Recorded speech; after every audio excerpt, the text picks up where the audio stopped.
Minister. It's a pleasure to see you here. As a representative of Hungarian minority living in Serbia, I'm really witnessing the really good relations between Serbia and Hungary, and I think part of it is because Serbia is constructive in Serbia understood in receiving our constructive proposals.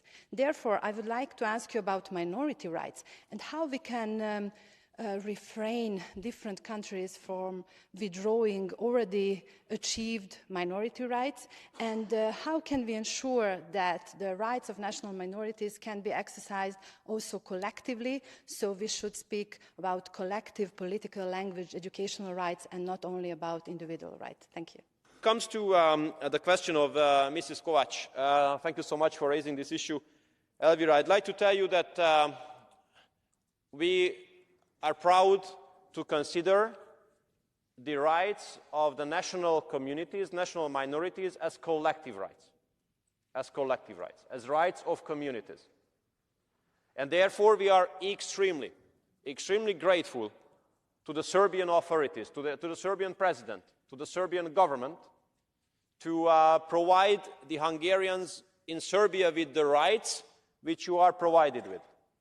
Serbia should be a role model in this regard, my friends, my colleagues, a role model.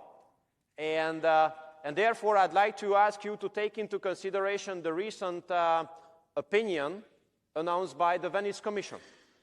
And thank you, Titus, Minister Kovács, for cooperating with us in this issue.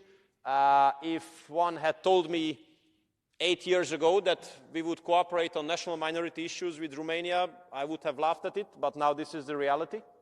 So thank you for the cooperation. The Venice Commission made it very clear that the regulations which have been passed in Ukraine regarding the national minorities are absolutely not fitting with the international standards in this regard. And I do hope that this plenary and this institution will make its best in order to ensure that all member states here will respect the regulations, international regulations and standards regarding the rights of the national minorities. And